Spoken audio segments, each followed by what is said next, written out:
thing about your dad giving you a job, it's like you don't work the same way you would for someone who will fire you, you know? And I've had to fire him. Can I clarify why you fired me? Not work related, go ahead. I had a curfew. I had to be home by 12.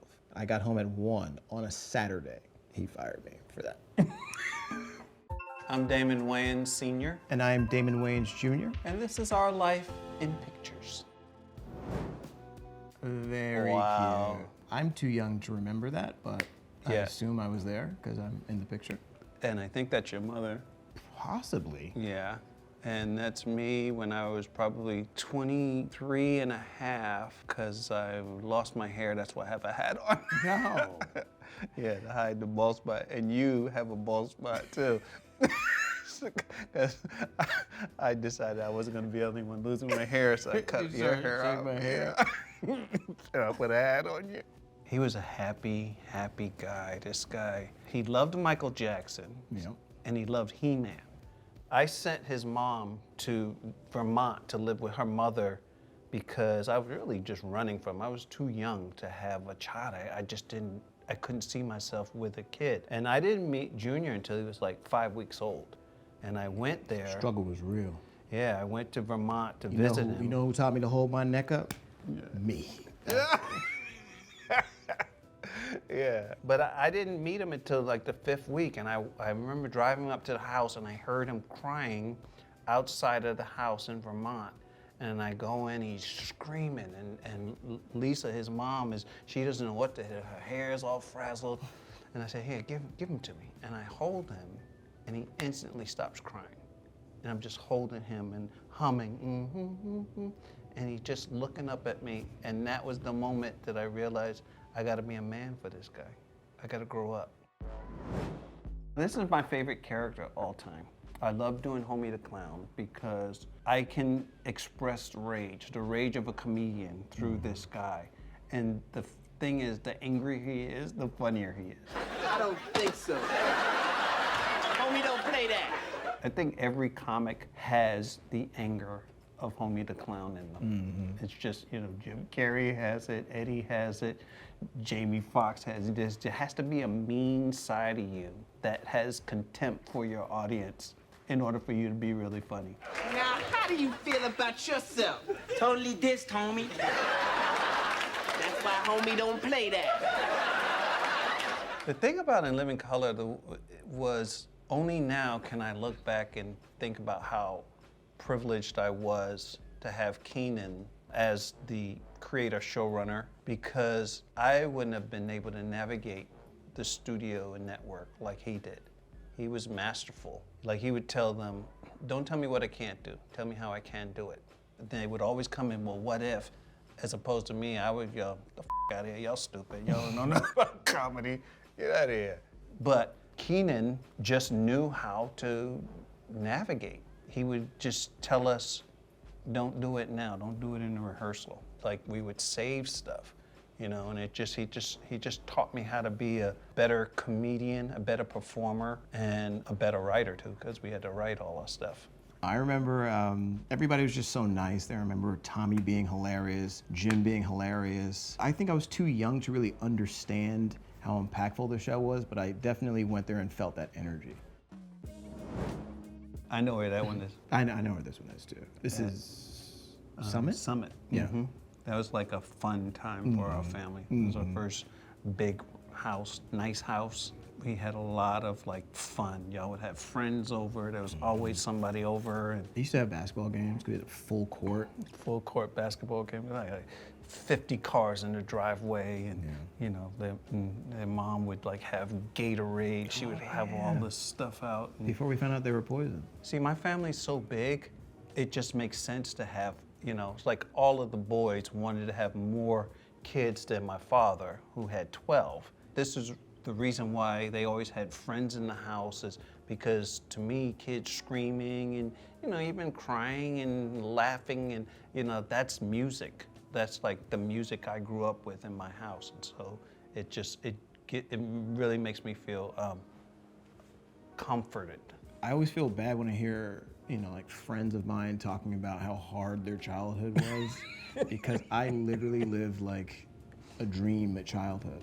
And I'm sure all my siblings would agree that we just were so incredibly privileged to have like two parents that both agreed to like never fight in front of each other, in front of the kids, and we always had activities, we always had friends over, snacks, so many snacks. It was crazy. This snack game, your snack game was off the chain. Michael Jordan used to come over and like eat all my snacks. That's how good our snacks were. When Jordan's in there just like munching on your freaking, yeah, I'm just like, bro. Tongue was already out. Yeah, he came over too much. No, he was. Shout out to Jordan though. No, he was amazing to have him. Like all the friends, my friends would want to come over, not to see me, to see him, to hope to get a glimpse of Michael Jordan. And like one thing I really put my foot down was don't bother him. Like he moved in for the whole summer. I only went over to the house once, and that's because he invited me in. Did the fan in me want to be there every day? Yes, because I could like see him from my window. I would see him inside. There he is, there he is, there he is. Look. But I remember when you first moved in, you guys army crawled over to the window to sit in. I was like, you guys that living room, right? yeah, with the piano. Yeah. Hilarious. Wow. Yeah, this is my wife and kids. Yep. And this is your denim shirt that you loved. What was this scene? Do you remember? I don't know, but that shirt is bothering me. The hair is bothering me. Yeah, my hair is crazy.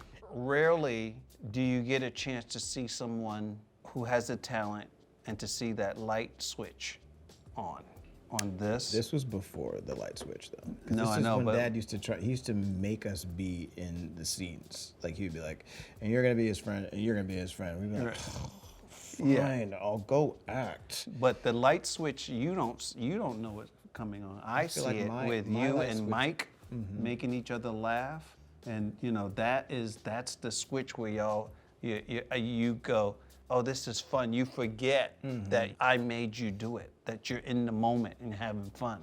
Well, there was a specific episode of My Wife and Kids that I felt that switch. It was the one where we put Junior's baby carriage on rims. They spin. Oh my God, they're still spinning. Good heavens, I'm getting nauseous. I don't know what I did, but I was like, oh, I like getting those laughs. I like kind of being in the moment, and that was the switch. So it was definitely on this show. It wasn't this episode, though, because I would have done my hair.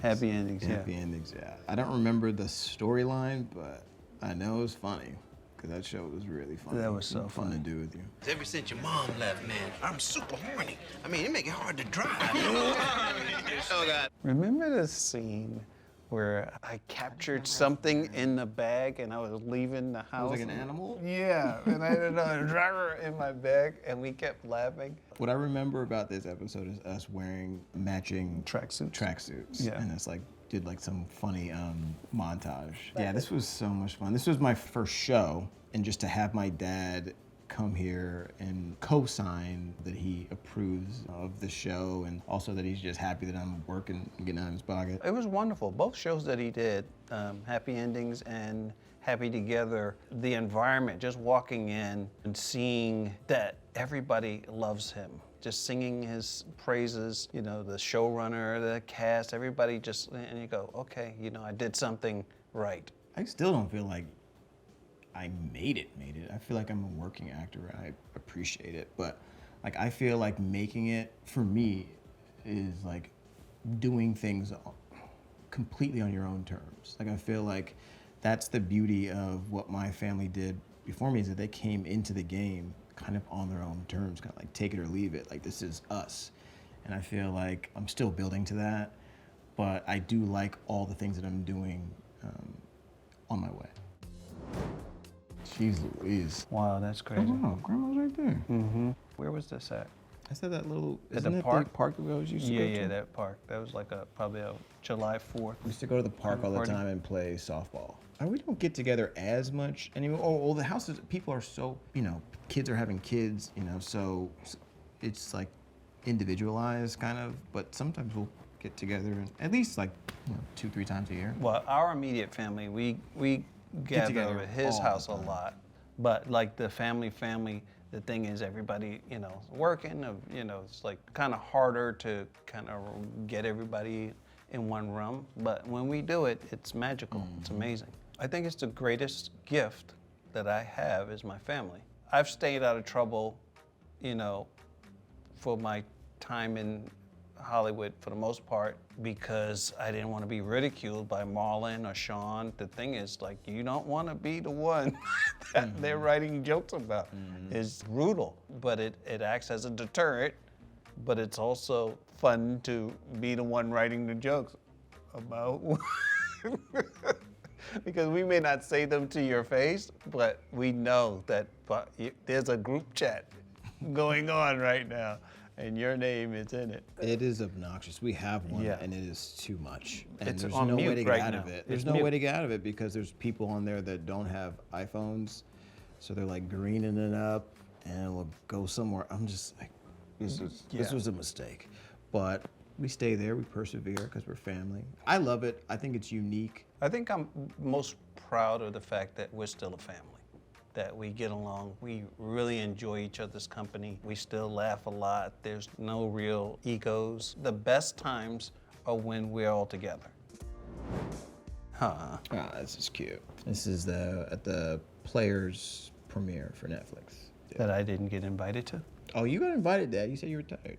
But you, in your defense, you did have a lot of work before. Oh, no. This is my family, my wife, my oldest 3 daughters. I have a 4-year-old daughter as well, but she's not in it because she's too little. Yeah, Amara, Anaya, Berlin.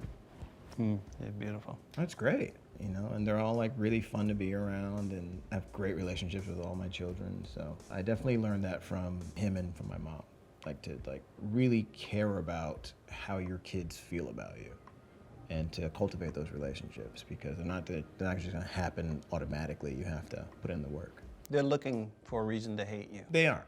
I'm sure they still have qualms. I'm sure they Right. go behind closed doors like, "Ugh, Dad's such a dick." Yeah, you just can't be the reason. You Yeah. can't give them something real to like sink their hatred into because it's not really you they hate. It's just life. It's hormones. It's all this other stuff. And It's nature. I feel like that's why moms and their daughters bump heads. It's because eventually they have to go off and make their own families. You know, that's why the teenage years people bump heads with their parents. It's all part of it. But they circle back. I just always knew I was gonna have a large family. I never that was just, I don't know. I just always felt like I was destined to be a father of many. Yeah. Me and Nick Cannon, baby. I have a half a Nick Cannon amount of children. a half a cannon. You got to have a cannon. That's funny. Look at this. Papa's That's house. From Papa's house. Yeah. It's literally from Papa's house. That's me and you. Yeah. In Papa's house. Yeah. We play father and son. In comedy, you're always looking for the conflict, right? So Junior and I, in real life, have a great relationship. There really is no conflict. Most of our relationship is built on a comedic language. That's all we do. It's just jokes and bits all day long. Then if I have something to tell him, I'll get real serious for a minute, and then I go back into telling jokes. And that's the way we communicate. It's just been fun. Every day, it's fun coming to work. Even when I think it's not gonna be fun, even when I show up, I'm like, oh boy, here we go again. And now I'm just like dying laughing for the whole day. And the thing is, like, I got my sister Kim is there, Sean is there, my nephew's doing the music, I got another nephew about to direct, have my grandchildren, my nieces. I'm reminded as soon as I come through the gate that the cause is greater than me. Whatever I'm feeling, I gotta leave it at the gate and come in here and be positive and be productive and, you know, give my all because they're watching. They need to see the best of me.